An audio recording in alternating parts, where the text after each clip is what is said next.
За та бүхэнд энэ өдрийн мэндийг хүргэе. Шинжлэх ухааны мэдхийн одон өндөр сувгийн хүннүгийн түүх нэвтрүүлэг маань эхлэхэд бэлэн боллоо. За энэ хүн нэвтрүүлгийг Америк сургуулийн түүхийн багш Маратхан бидэнд бүхнэлтээр өгдөг. Өдрийн мэнд. Өдрийн мэнд хүргэе. За энэ хүн нэвтрүүлэг маань та бүхэнд яг одоо манай одон өндөр сувгийн маань 143 мянган дагагчтай YouTube сувгаар болон за NTV телевизээр мөн нэмээд бидний 83.3 болон 107 гэсэн хос толгойноор та бүхэнд радиогоор хүрч байгаа. За харин энэ хүн нэвтрүүлгийн ивент итгэгчээр бол Монголын ажлын байрны үндсэн платформ Занга эмээний хамт олон маань болон за үрждэг сар хариултаа хадгалъя урамшуулт хөтөлбөрөөр та бүхэнд танилцуулж байгаа Худалдаа хөгжлийн банкны хамт олон маань ивент итгэж байна. За өнөөдрийн сэдв. За өнөөдрийн сэдв хүннүү нарын эдийн ба утга соёл гэсэн сэдвтэй байгаа. За тэгэхээр өнөөдөр бол ингээ хүннүүгийн дугаараар те ингээ 50 гаруй дугаар хийцэн байна. Тэгээд одоо ер нь бол хүннүүгийн зэр зэвсэг, утга соёл ер нь түүхтэй холбоотой бүхий л талаар нь одоо ингэж бэлтгэн хүргэхийг хүсэж байгаа. Тэгээд энэний судалгаануудыг бол ерөнхийдөө бол манай түүхч археологчид нэлээд сайн хийцэн байдаг. Өнөөдрийн судалгааны те гол одоо ингээд судалгааны талыг баримталж байгаа одоо сурвалж маань бол Монгол Улсын их сургуулиас эрхлэн гаргасан эртний 5 улс түүхэн бот байдаг байхгүй. За энэ ботын яг хүннүү гэсэн ботын одоо Монгол Улсын их сургуулийн доктор профессор Дэлгэр Жаргалгын эрхлэн гаргасан энэ судалгааны бүтээлээс бас иштэлж ярьж байгаа гэдгийг энэ ташрамд бас тэмдэглэн хэлье. За хүннүүгийн эдийн ба утга соёл. За энэ дээр бол маш олон сэдвүүдийн тухай ярих юм. Бичиг үсэг тий тоглоом наадам, хувцас, хунуур, хууль, цаа, зөөдөө өөр тахил, тайлга тий гэх мэтлэнгээр маш олон зүйлийн талаар ярьж болно. За мэдээж одоо хүн төрөлхтний тий хамгийн анх одоо түүхээ одоо ингээд тий тэмдэглэж бичиж үлдээсэн гэдэг ч юм уу энэ талаас нь ярих юм бол бичиг үсэг гэхэр нэлээд анхаарал татна. Ялангуяа хүннүү одоо өөрөө яг бичиг үсэгтэй байсан уу үгүй юу гэдэг тий энэ тал бол мэдээж одоо түүхийг сонирхож байгаа одоо уншиж байгаа, сонсож байгаа тийм энэ бүх хүмүүст нэлээд сонирхолтой байгаа. Гэвтэл яг үндсэндээ Монголын түүхийг тэр чигээр ингээд аваад үзэх юм бол монголчууд бичиг үсгийн маш ариун соёлтой тий байсан. За энийг бол мэдээж түүх археологийн судалгаа өнөөдрийн төвшөнд маш сайн хөгжсөний үндсэн дээр бол тий Монгол нутагт бол орхны одоо төргийн рүүний бичиг. За тий. Их баг бичиг китаны. Тэгээ уйгуур бичиг тий одоо монгол бичиг гэх мэтлэнгээр одоо дөрвөлжин бичиг, тод бичиг гэх тий энэ мэтлэнгээр бол одоо янз бүрийн бичиг үсгийн бол тий маш олон ариун түүх соёлын дурсгалууд байна. Үүнээс гадна бас монголчууд ч бас ганцхан эдгээр бичиг үсгээсээ гадна тий эртний хятадаар бичсэн одоо ханзаар бичсэн одоо түүх соёлын дурсгалууд бас олдоод байна. Жишээ нь одоо Аранга аймгийн Хөшөө цайдмын тий Бэлгийн хаан Күлтэгийн жанжны одоо бичгэн дээр чинь нэгтэлт нь рүүний бичгээр бичсэн бол алталт нь хятад ханзаар бичсэн байх жишээ нь тий бүх бүтэн тэр түүх намтрыг тэр чигээр нь за энэ мэтлэнгээр согд араб гэх мэтлэнгээр ер нь бол бичиг бол Монголын түүхтэй холбоотой бичиг үсгийн дурсгалууд бас зөндөө байна. За энэ тал дээр ингээд сайн бодоод үзэх юм бол хүннүүгийн үед яг ямар бичиг үсэг байсан бэ гэдэг зүйл өөрөө ирэхгүй анхаарлын төвд ороод ирнэ. Түүхч одоо судлаач нар тий маш сайн ингээд судалж үндсний үндсэн дээр ер нь бол хүннүүгийн бичиг үсэг гэдэг бол тий яг одоо ингэж хэрэгжилжсэн бичиг үсэг бол баттай олцсон зүйл бол байхгүй. За. Энэ юу гэсэн үг вэ гэхлээр хүннүүгийн хаад язгууртны буш бонхон тий малтж судалснаас одоо 101 жил болчлаа. Үүнээс гадна хүннүүгийн жирийн иргэдийн одоо нэлээд олон буш бонхоныг малтж үзлээ. Ер нь археологийн дурсгал дотроос тий хүннүү гэсэн буш оршуулгын дурсгалыг бол нэлээд сайн малтцсан, нэлээд сайн үр дүнд хүрчихсэн тий Монгол судлаачид маань хүртэл ихэд үнэлэгдэх хэмжээний болчихсон. Яг энэ үед бол энэ бол хүннүүгийн бичиг үсэг байна гэж баттай ноттоо ерөнгээд тухайн одоо үгээ уншаад гэдэг ч юм уу тий тэр түүхийг тэмдэглээд үлдээсэн гэдэг ч юм уу ийм бичиг үсэг бол одоохондоо байхгүй байна. Гарч ирээгүй байгаа тий. Тэгэхээр энэ нь бол өөрөө бас нэгдүгээрт нөгөө төр тус байсан мөртлөө бичиг үсэхгүй байсан болов гэдэг ч юм уу тий ийм зүйл гарч ирээд байгаа юм. Гэтэл энийг бас цаашаага илүү нөгөө нэг нарийн судлаад үзэхээр бол хүннүү нарт одоо холбогдох тамга тэмдэг тий булш бонхноос олж байгаа тамга тэмдэгнүүд байна. Үүнээс гадна одоо хадны тий зураг хадан зураг байна. Энэ дээр бол хүннүүгийн тамга тэмдгийг дүрсэлж үлдээсэн байна. Тэгэхээр энэ тамга тэмдэгтэй холбоотой энэ тэмдгийг зүйлсийг бол энэ судалж үзээд орхны одоо нэг рүүний бичиг байна шүү дээ тий бичгтэй харьцуулан судалж үзсний үндсээр энэ хоёрын хооронд одоо юм гарал үүслийн холбоо таамаглал байж магадгүй гэсэн ийм судлаачдын таамаглал байгаа байхгүй. Гоё мэдээ байна болно. Тийм. Тэгтэл яг нөө бодит бичиг үсэг олдоогүй гэдэг нэг сонирхолтой байгаа шүү дээ. Сонирхолтой гэнэ энэ харамсмаар байгаа шүү дээ тий. Яагаад вэ гэхээр одоо чинь би нэг жишээ аваад хэлье л да. 2011 онд бид нар одоо нэг Монгол нутагт болон Евразийн тий хамгийн том хүннүүгийн язгууртны буш малтлаа шүү дээ. Яг энэ маллах судалгаа эхлэж байхад манай одоо профессор багш Эрдэнэбаатар багш маань тий. За бид бол одоо яг ингээд хамгийн том буш малтж үзэж байна. Гэхдээ одоо яг миний яг хүсэж байгаа зүйл бол юу вэ гэхлээр энэ булшнаас тий мэдээж одоо ингээд маш олон тооны тий хэдүүлгийн зүйлс тий олдуур дурсгал ингээд гарах баха үнэт металлаар хийсэн эсвэл чулуугаар хийсэн гэдэг ч юм уу те түүхэнд одоо үнэлж баршгүй олдрууд ч юм уу те ингээд гарч магадгүй. Гэхдээ эндээс бидний хүсэж байгаа ганц зүйл бол ямар ч хамаагүй зүйл дээр биччихсэн хөрөл дээр ч юм уу те эсвэл тэр нэг муутуу цаасан дээр ч юм уу үйсэн дээр ч юм уу те биччихсэн бичиг үсэг байх юм бол бид дэлхий дахинд нээлт хийлээ гэсэн үг шүү гэж хэлж байгаа байхгүй. Харин тий. Тэгэхээр энэ өөрөө бас айгүй юу гастай. Уг нь бол бид нар бас яг л тэрийг зорж малтчихсан байхгүй. Тэгэхээр хүннүү судлалаар одоо ингээ те насаараа ажилласан судлаачд маань доктор профессорууд маань те ер нь хүннүүгийн буш бонхонг те энгийн бушч бай, язгууртны бушч бай малтахтаа болвол бичиг үсгийн дурсгал гараад ирээсэ гэдэг зүйлийг бол маш сайн ингээ бодож те малтдаг байх. Гэхдээ харамсалтай нь одоогийн байдлаар бол бичиг үсгийн дурсгал гарч ирсэнгүй. Те тэгэхээр энэ бол бас нэг бодлын харамсмаар. Гэтэл бичиг үсэг гэдэг маань бол хүннүү бол өөрөө 24 аймгийн тий холбоо ус эзэмт гүрэн. Тэгэхээр улс төрийн үйл ажиллагаагаа явуулахын тулд бичиг үсэг бол зайлшгүй байх шаардлагатай болчиход байгаа юм. 24 өөр баг тий одоо хэл соёлтой байж ч магадгүй шүү дээ тий. Тэгэхээр энэ явж ерөнхийдөө нэг юм сурвалжийн мэдээ байна шүү дээ тий. Энэ нь бол бид одоо хүннүүгийн түүхийг бол эртний хятадын Сямацины түүхэн тэмдэглэл эсвэл хан улсын тий түүхэн сурвалжуудаас ингээ хараад байна. Гэтэл тэр Сямацины түүхэн тэмдэглэл дээр бол нэг зүйлийг бичсэн байгаа юм л да. Тэр нь ингээ сайн шүүгөд үзэх юм бол модон шаниугаас ахуулаад хан улсын хуандын нартаа ингээ захидлаар харьцаад байгаа шүү дээ тий. За энэ захидлууд чинь бүгд одоо нийтдээ нэг 12 орчим захидл байгаа байхгүй юу? За энэ 12 захидлыг бүгдийг нь үзэх юм бол бүгдээрээ ерөнхийдөө эртний хятадын тэр ханц бичгээр бичигдсэн байх магадлалтай болчихж байгаа байхгүй. Ер нь бичгээр бичигдсэн байж тарах гэдэг байгаа байхгүй. За тэр бичгэн дээрээ одоо нэг бас хэлсэн байгаа штэ. Лавшин шанийг үед нөгөө гүнж хөргөж өгж байгаа нөгөө юу гэдэг нэг сайдын тухай гардаг да тий. За тэр сайд маань бол яг ингээд өмнө нь бол нөгөө хан улсын төшмөл байгаа штэ. Тэгээ гүнжийг хариуцаад хүннүүгийн одоо шаниу дээр очноо гэж хэлж байгаа штэ. Хан улсын одоо хуандын үрг даалгавар өгч. Тэгтэн тэр одоо би одоо хүннүү те умар зэрлэгүүдэд энэ хүмүүст очиж чадахгүй гэж хэлжсэн боловч хаана нь хүчээр явуулсан учраас яг лавшаан шаниу дээр ирээд хүннүүгийн нутагт амьдарч үзээд те хөдөө хээр цэвэр агаар гэх юм уу одоо тэр малчин ахуй амьдрал нүүдэлчин амьдрал дасаад эхлэн гутаа яг хүннүүгийн төлөө өмнөчээр зүтгэж эхэлсэн байхгүй лавшаан шаниуд. За тэгээ лавшаан шаниуд өмнөчээр зүтгэж эхлэхдээ болохоор энэ хүний хийсэн нэг зүйл нь бол ер нь тэр лавшаан шаниуд бол ингээд зөвлөгөөнүүд өгсөн. За тэр зөвлөгөөн дээр бол та хан улсын хуандд илгээсэн тэр захидалтай тий нэг дахин том одоо ингээд захидал бичих хэрэгтэй. Тэрэн дээр маш олон тамга тэмдэг дарах хэрэгтэй гэсэн байгаа байхгүй. Тэгэхээр тэр нэг одоо энэ түүхэн сурвалжаар бол хятад ханзаар бичсэн болж таарж байна тий. За тэгээд тэрэн дээр маш олон хүннүү тамга тэмдэг дарсан болж таарах гэдэг байгаа сте. Гэтэл үүнээс гадна USAID-ийн хэлсэн тэр нэг сануулга тий эдгээрээс гадна яг лавшаан шаниутай ойр төрлийн одоо нэг улс төрийн үйл ажиллагаа явуулж байгаа маш ойр төрлийн улс төрийн өндөр албан тушаал асч байгаа хүмүүс төшмлүүд тий ноёдууд энэ хүмүүст бол одоо нэг тооллого, татвар хураах тий өшөө цэрэг ирсээ бүртгэх, данс тооцоо хөтлөх гэж байгаа байхгүй. Эдгээр зүйлсийг заасан гэж байгаа. Тэгэхээр энд бол одоо нэг ийм өгүүлбэр байгаа нь өөрөө эрдэмтдийг бол ингээ хоёр тийш нь хуваачж байгаа байхгүй. Энэ бол нэгдүгürt мэдээж хүннүү гүрэн эзэнт гүрэн байгаа тий. Тэгэхээр энэ бол одоо хүннүү бичгээр ингээ данс тооцоо хөвтөлдөг байсан гэсэн юм. Гэтэл нөгөө талын судлаачдын тий бас энэ бас өмнөд ойр байж магадгүй хятад хаанч мэддэг тий ийм одоо улс төрийн хүрээний одоо тийм том төшмөдүүд байсан баха тэдгэр хүмүүст ингэ сонгож зөвлөж тэмдэглэсэн байдаг болов гэсэн санаа байгаа.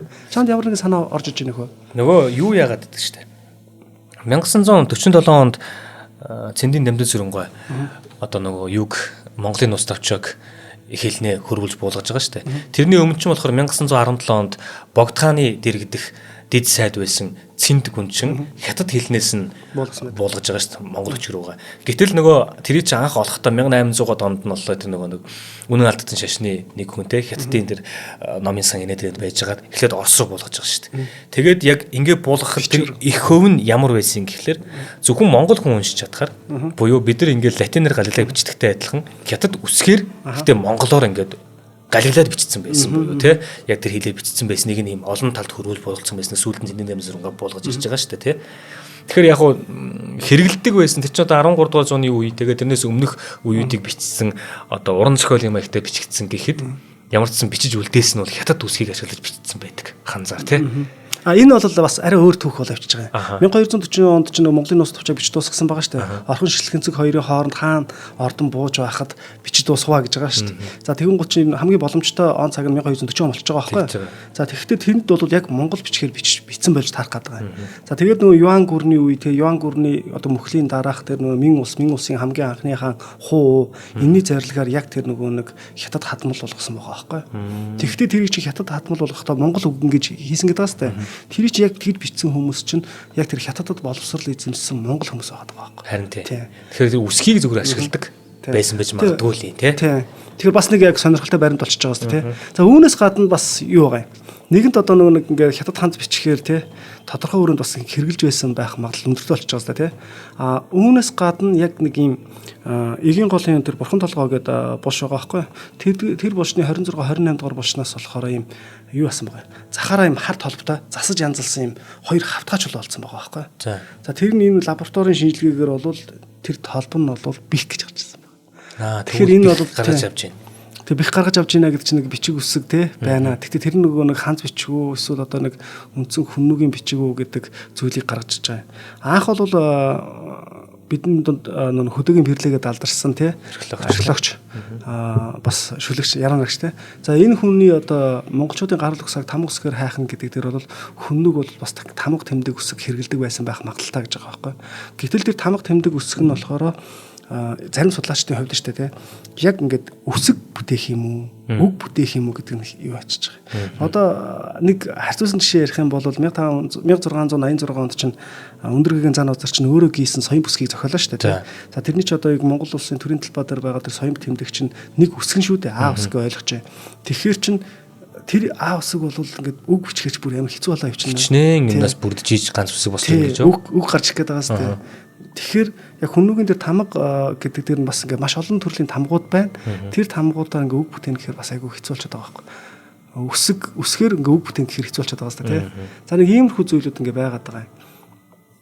За гэхдээ энэ бол ерөнхийдөө бол мэдээж хүннүн нарыг бол тий тэр нэг зэрлэг бүдүүлэг гэдэг ч юм уу тий энэ талыг одоо ингэж батлах ямар ч баримт бол биш ээ. Тэдний ахуй амьдрал, эдийн соёл тий ер нь явуулж исэн улс төрийн бодлого гэдэг энэ бүх талаараа болвол яг эзэнт гүрний хэмжээнд байсан гэдгийг бол маш тодорхой харуулж байгаа юм.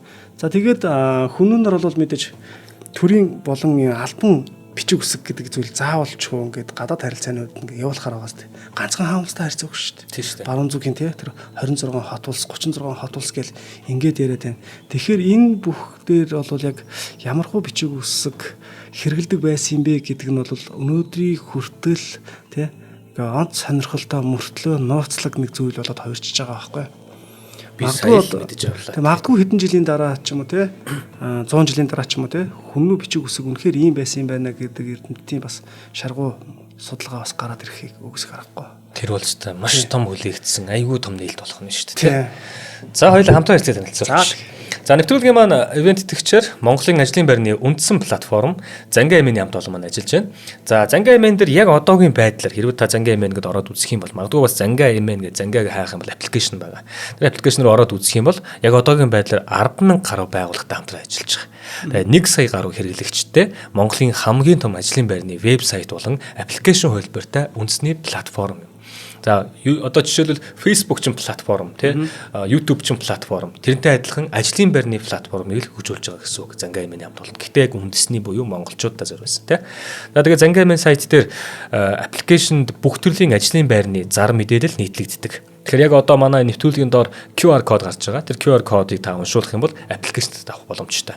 За тэгээ Занга эмээний хамт олон маань бол зөвхөн ажлын байрны одоо үндсэн платформ хөгжүүлэхээс гадна Монгол хүнд хэрэгтэй маш олон төрлийн сургалтууд те мэдээллүүд B2B буюу бизнес хөгжлүүд гэх мэтчлэн ийм олон төрлөөр одоо маш олон хөтөлбөрүүд хэвжүүл явдгийнх нь нэг нь монголчуудын бүгднийг ажилдаа орлоготой цалинтай хүссэн ажлаа олдог, хүссэн ажилтнаа олдог, орлоготой байгаасай л гэж зорж байгаа. Тэгэхээр Монголын ажлын байрны үндэсний платформ Занга эмээний хамт олон талхснаа илэрхийлээ. Та бүхэн манаас өөрсдийнхөө гар утсан дээр тэр QR кодыг уншуулад аппликейшн татаад аваарай. Баярлалаа.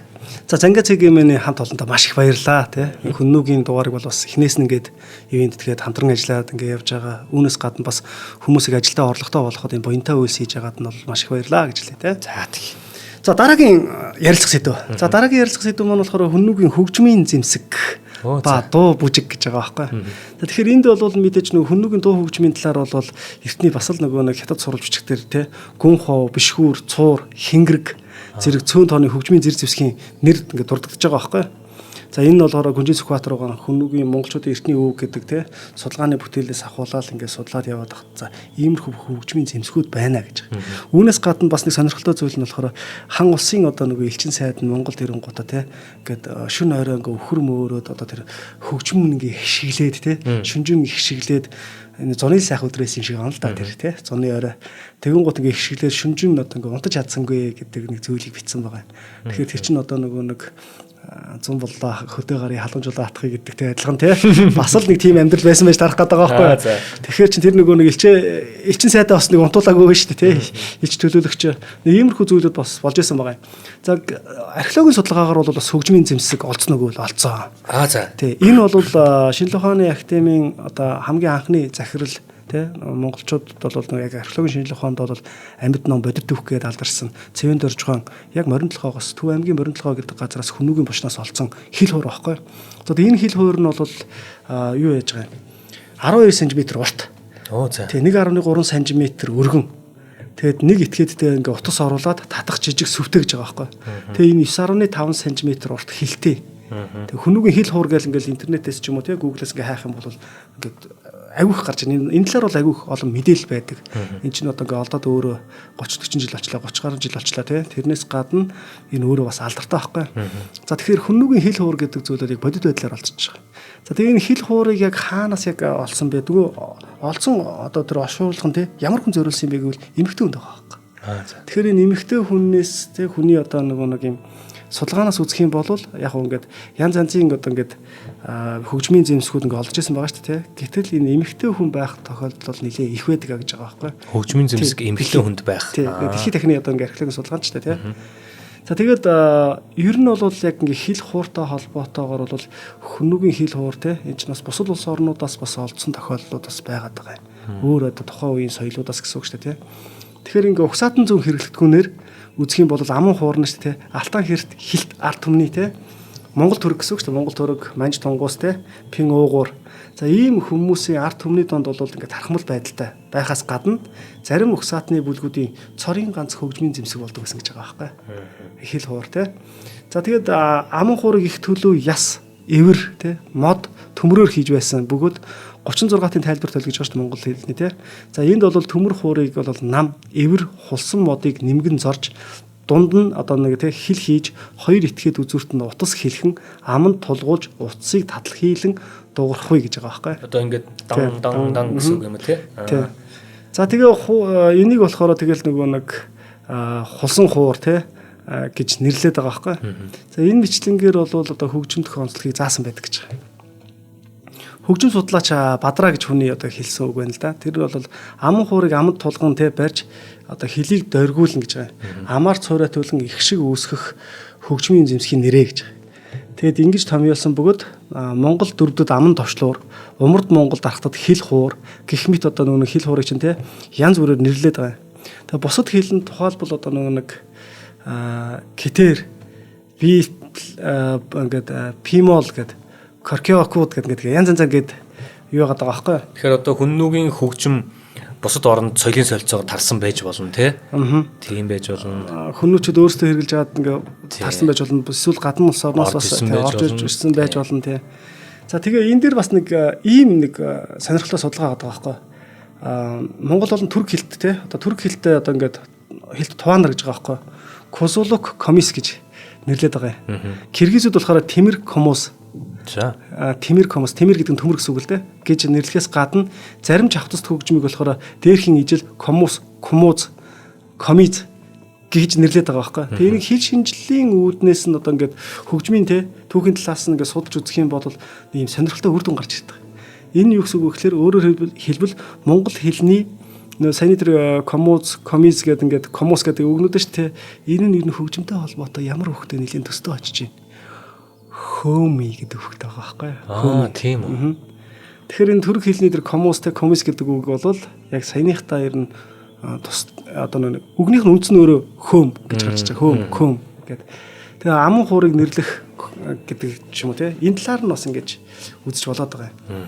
Тэгээ энэс гадна бас те товчлуур мэтийн юм чавтаст хөгжмөр тоглохыг бас ингэж хөмөлдөж те ингэж тоглодог байсан байгаа байхгүй. Тэгэхээр ганцхан тэр хил хуур биш те саяны бас маш олон төрлийн ингээд хөгжмийн зэмсгүүд байна. Энэ хөгжмийн зэмсгүүдээс гадна яг түүхийн сурвалжуудаас аваад үзэх юм бол хүннүү те умарт хүннүү бас нөгөө хан улсаас хөгжмийн зэмсэг авах эсвэл одоо нөгөө засуулах гэдэг ч юм те өмнө нь авсан хөгжмийн зэмсгүүд нь одоо эвдэрсэн ухааны шанийг үед те бэлгийн дэрсэн хөгжмийн зэмсгүүд эвдэрсэн гэдэг ч юм уу ийм зүйл байна гэдэг чинь хан улсын үеийн бас хөгжмийн зэмсгийг бас хэрэгэлдэг байсан байж таарах гэдэг байгаа байхгүй. Гоё юм гэхдээ. За 2000 жилийн өмнө те ашиглаж ийсэн тэр хөгжмийн дууралт одоо үед бид дургаж үзэж болох нь шүү дээ. Тэр олдсон учраас те. За сая тэр нөгөө хил хуур нөгөө эмэгтэй хүний булчнаас олдсон гэсэн шүү дээ те. Тэгтэл бас аман хуур одоо тэр энэ зүйлийг чинь бас тоглодог хүмүүс нь буцаа тэр археологийн баримт Төгсаатан зүйн баримтаар бол дийлэгтээ бас эмэгтэй хүмүүс тоглодог байсан байх магадaltaй гэж байгаа байхгүй те. Тухайн үедээ шүү те. Одоо бол бас өөр байх магадлал өндөртэй. За тэгээд энд болохоор нэг хамгийн анх нэг юу байгаа шүү дээ. Хөрөл зэвсгийн үеэс ч монголчууд нэг Монгол гэнэ ер нь нэг эцгийн эрхт ёс гэдэг зүйл чинь давмгаалж эхэлж байгаа шүү дээ. Үүнээс ч өмнөх нь бол ихийн эрхт ёстой байлаа шүү дээ. Хүн төрөлхтний түүхийг 100% гэж үзэх юм бол 97-8% нь ихийн эрхт ёс байсан байх нь шүү дээ. Гэтэл эрчүүч бид чи хөрхий те 2% 3% дээр нь л одоо нэг тэгээ одоо яг өрхгэрийн тэргүй хэн бэ? Одоо яг алин дээр байгаа бэ гэж. Ачсан нэгэн гарснаас хойш яг хэн бэ гэдэг. За тэгэхээр энд бол юу байгаа байхгүй? Яг эхийн эрхт одоо нэг ёсны үед үүсч байсан тий. Энэ зүйл бас байгаа байхгүй. Тэгэхээр бид нар нэг хөрөл зэвсгийн үеэс л эцгийн эрхт ёс гэж байлаа шүү дээ. Гэтэл энэс өмнө чинь бас эхийн эрхт ёс байсан байна. Үүнээс гадна нөгөө бөөш шүтлэг тий. Энд чинь нэг юм удган гэдэг үг гэдэг шүү дээ. Удган. За энэ удган гэдэг үг бол ер нь юу байгаа юм л да. Эртний уламжлал ёсоор бол нөгөө нэг отган от гэдэг чинь гал гэсэн үг байхгүй. Түрк хэлний одоо от буюу гал. Тэгэхээр одоо нэг галын эзэн гэсэн утгатай зүйл болоо явж байгаа байхгүй. Тэгэхээр одоо нөгөө нэг яг гал голомтыг одоо дахих зан үйл гэж байгаа байхгүй. Зан үйлийг эмэгтэй хүн гүйцэтгэж байсны улбаа гэж байгаа байхгүй нэг. Тэгэхээр магадгүй тэрийг нөгөө нэг ингээд аман хуур те энэ ч нэг эмэгтэй хүн тоглодог байсан гэдэг нь болохоор одоо энтэй бас холбоотой байх магадлал өндөртэй болчиход байгаа байхгүй. Энэ бас тэгвэл зөвхөн хөгжмийн зэмсэгч биш.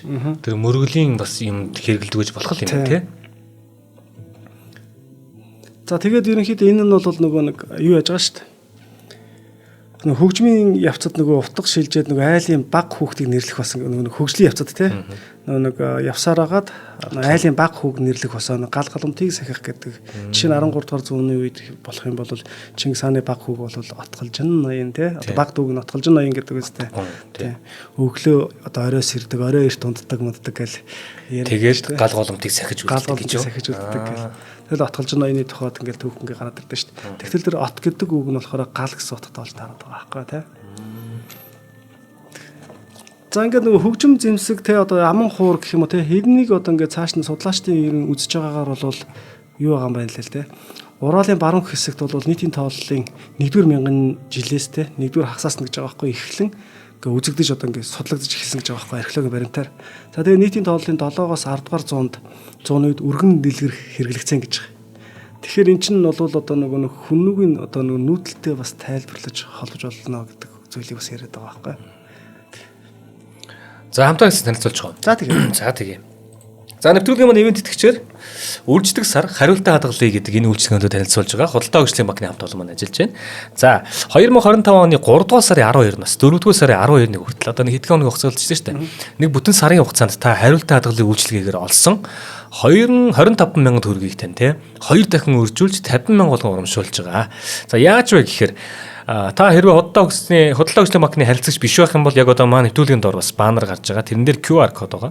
За магадгүй телевизээр үзэж байгаа хүмүүс байх юм бол те тэр QR харагдахгүй байх юм бол та зүгээр л өөрийнхөө Play Store юм уу App Store дээр те TDB гэд бичглээр худалдаа хөгжлийн банкны онлайн аппликейшн гараад ирнэ. Би өөрөө худалдаа хөгжлийн банкны хэрэглэгч, аппликейшнийг нь хэрэглэдэг.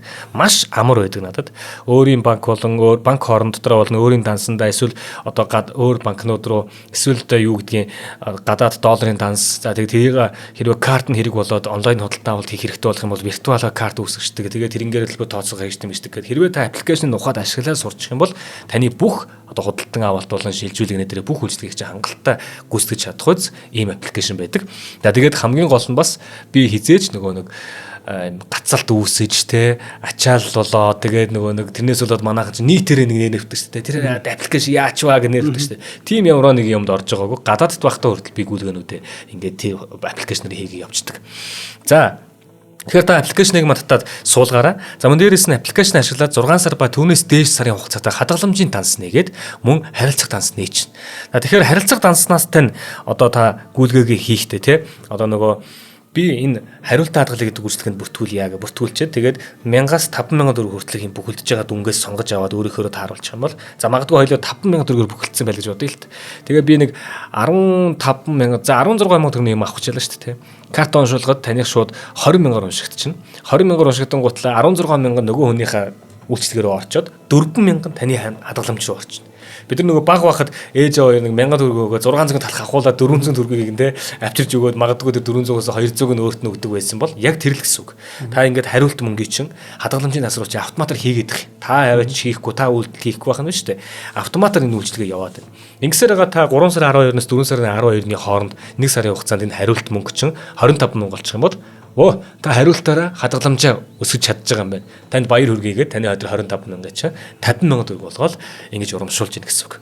За тэгээд худалдаа хөгжлийн банкны харилцагч хэрнээсээ хариултаа хадгалын үйлчилгээнд шинээр бүртгүүлэх гэж байгаа юм бол та бүхэн маань энэ хооронд одоо шинээр бүртгүүлээд өөрийн ашигладаг харилцах дансан дээрээ худалдаа хөгжлийн банкны Brito, Visa, эсвэл Master гэх мэт ямар нэгэн төрлийн карттай байх. Хэрвээ картгүй байх юм бол TDB онлайн аппликейшн ашиглаад виртуал карт үүсгээд хормын дотор ингээд бас энэ картнаас зургангуутл гэдэг үйлчлэгийг авчиж болох юм байнамаа.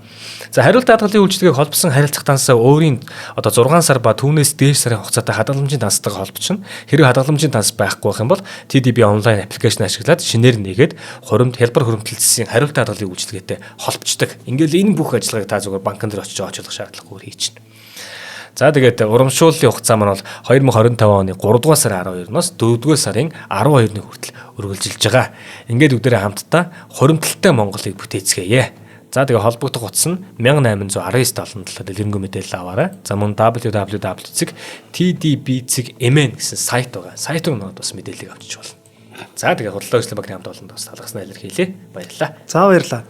За тэгэхээр өмнө нөгөөснөр нэг хүмүүн нарт цуур бишгүүр хөгжим гэж байсан гэсэн чинь. За тэгсэн чинь энэ талаар бас ингээд сурвалжаад бас янз янзын ингээд нэг сонирхолтой баримтууд байт юм байна л да. Тэр нь юу гэхээр хүмүүгийн цуурын гიშгэнтэй газраас хураг төрдөг гэж байгаа байхгүй. Тэгж тэмдэглэсэн байгаа байхгүй. Тэгүн гутаа дээр нь бас нэг Европын Атила те тэрэн дээр чинь бас ингээд ваварууд ингэж байгаа байхгүй. Хүчрхэг морь манай уулыг дэвсэн талхалж хуугийн бишгүүрийн дуу голын харгааг даран сонсогдох боллоо гэж байгаа байхгүй. Тэр нь довтлооны хэлээд дээ шүү дээ те. За гих мэтлэнгээр одоо ер нь хөгжмийн те их шиг аялгау хичнээн яруу тансаг эсвэл тийм сүрдэм байсан юм бэ. Эсвэл тэр нөгөө ингээд сэтгэл зүрхийг дөргиж чаддаг байсан юм бэ гэдгийг бас давхар харуулдаг байгаа байхгүй.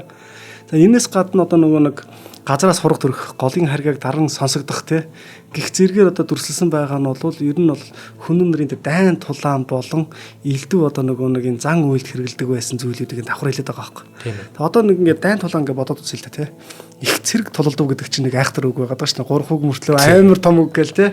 За тэгтэл энэ чинь өөрөө амар том дүрслэл харагдаж байна те амар том. За тэгээд нэг дайн боллоо. Тэр дайн дунд чинь нөгөө дайныг хөгжөөх гэдэг зүйл болж байгаа шүү те. Тэн чинь нөгөө нэг хингэрэг ингээд нүдэл те. Эсвэл хуур цуур бишгүүрээр чинь ингээд нөгөө нэг дайчдын одоо нөгөө нэг зүрх сэтгэлийг ногшоож байгаа шүү дээ. Тийм дайн чинь бол урлаг шүү дээ нэрээ. Тэгэхээр энэ бол ингээ ботхоор хүртэл ингээд тий саяны энэ өгүүлбэрүүд бол үнэн байж болох тий үнэнд нэлээ ойрхон гэдэг зүйлүүдийг хэлээд байгаа байхгүй.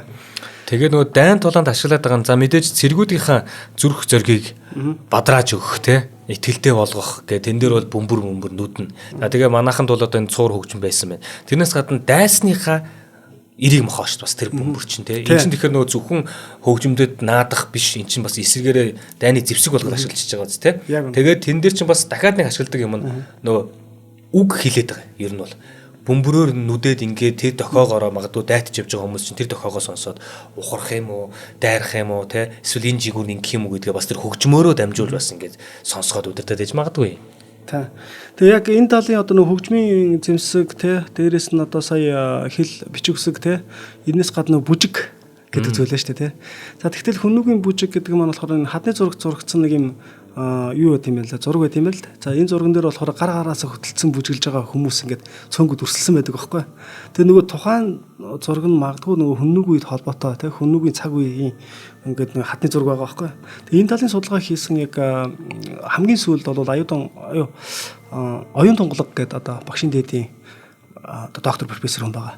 За энэ хүн бол яг энэ бүжиг тэр хадны зургийн тэр бүжгийг ерөн гэж судалж үзсний үндсэн дээр энэ бол яг одоогийн бурайдуудын те яохор гэдэг бүжигтэй нэлийн төстэй бүжиг байна гэдгийг гаргаж иж байгаа байхгүй.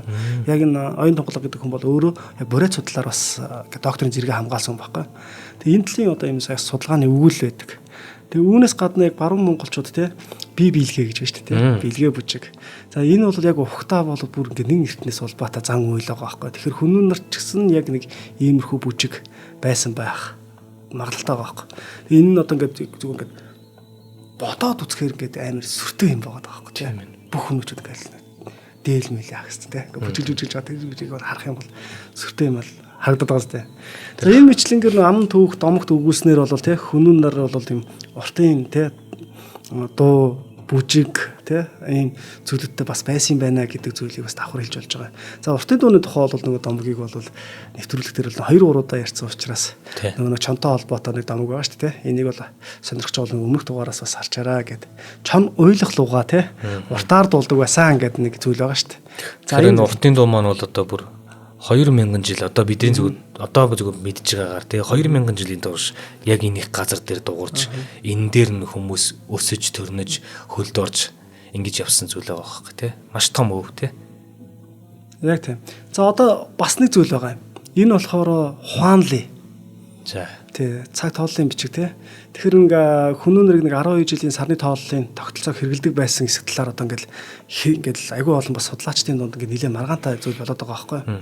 Тэгээ 1990-ад онд одоо Өвөр Монголын Иншаан уулын ард бэлтгэх гэж байгаа байхгүй. Бээлийн хэмэх сүмийн орчмоос хулган, өвхөр, бар, нохоо, гахаа зэрэг ийм 12 жилийн амьтдыг дис дараалаар нь 100 дугуй тойрог үүсгэн сийлэн төрсөлсөн ийм 20 харьцан 33 хэмжээтэй чулуун самбар болсон байгаа байхгүй.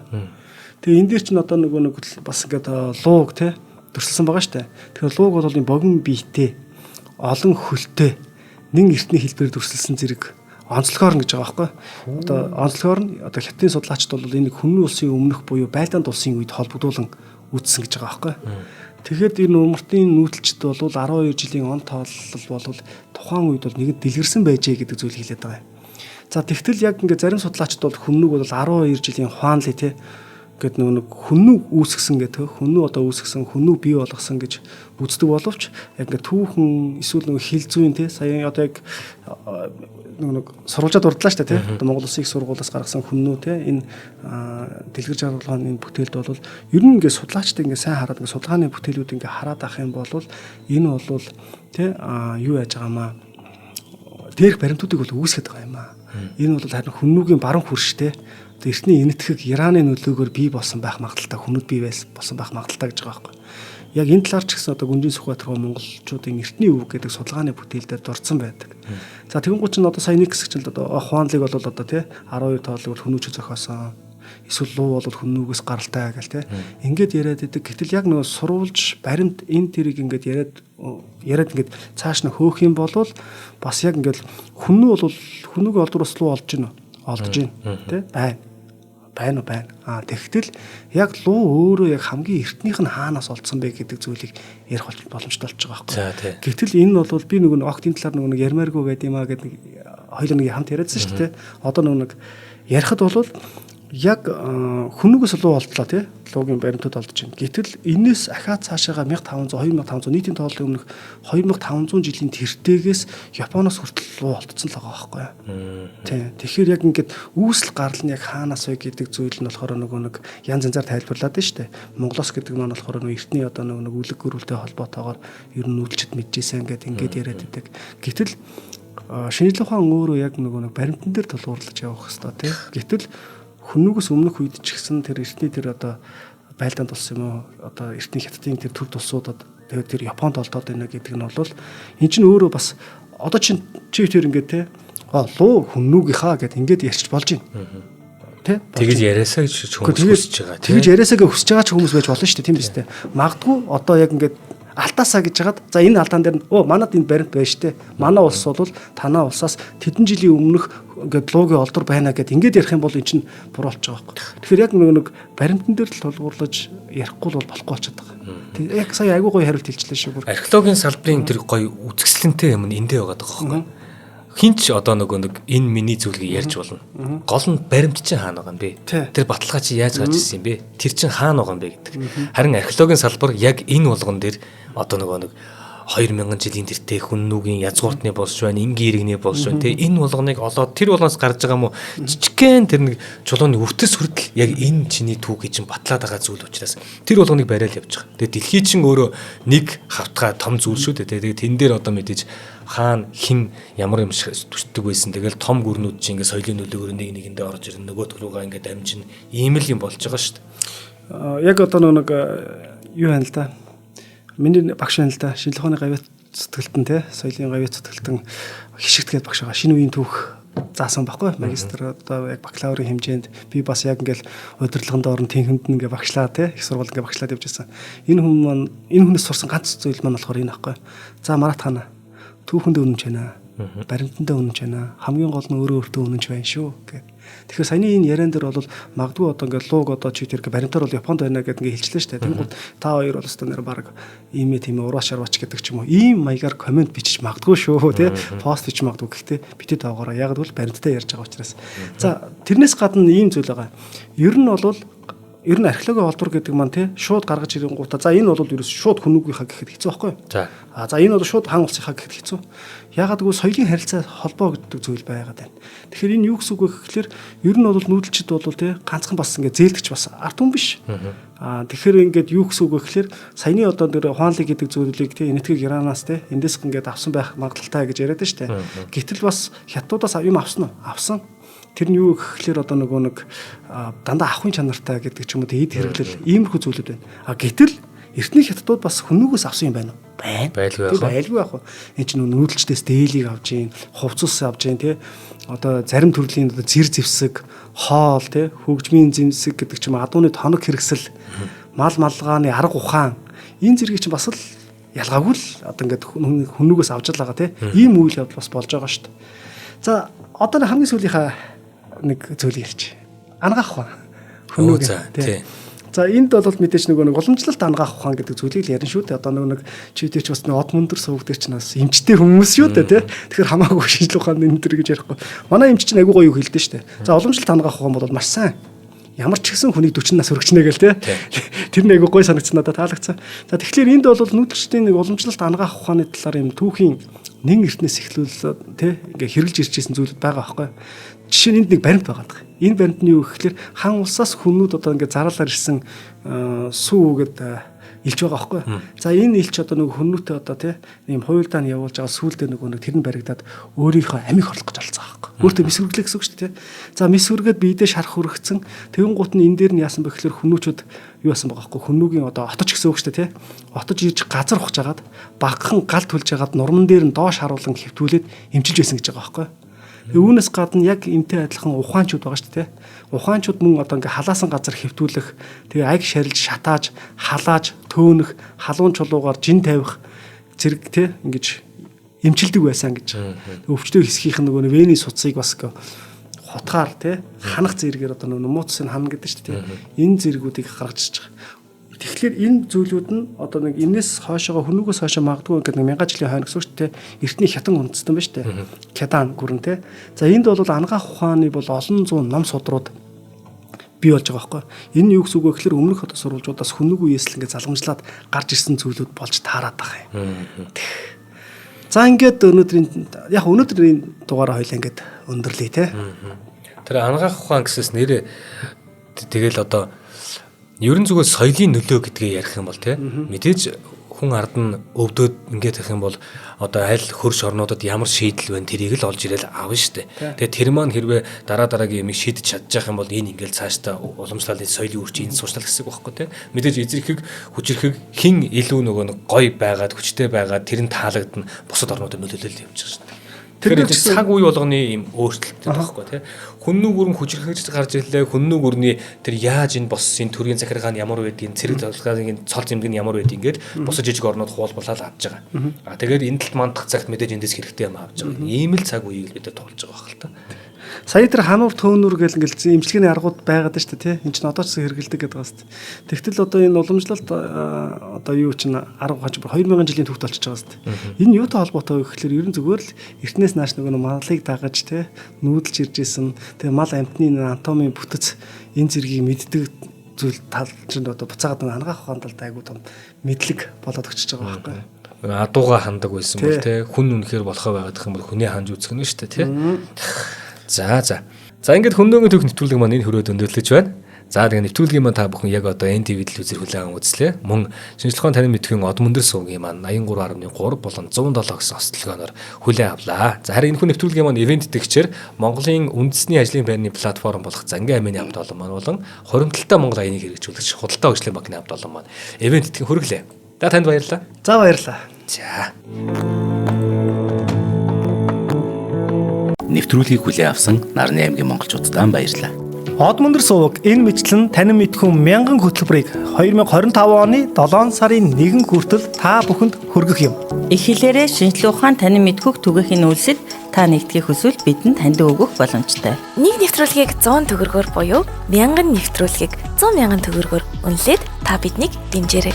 Жилдээ ганцхан удаа 100,000 төгрөгөөр дэмжснээр шинжлэх ухааны танин мэдхүг түгээх энэ үйл хэрэг таны оролцоотойгоор амжилттай үргэлжлэх юм а. Зандан хүү миний нэр дээрх голомт банкны данс байгаа. 30 15 15 1942 30 15 15 1942 Та 100,000 төгрөгөөр шилжүүлэхдээ гүйлгээний утга дээр нь өөрийн нэр болон утасны дугаараа заавал бичээрэй. 100,000 төгрөг хандвалснаар од мөндөр сувгийн алтан гишүүн болох юм. Шинжлэх ухааны танин мэдхүй Монголд ялах болтугай.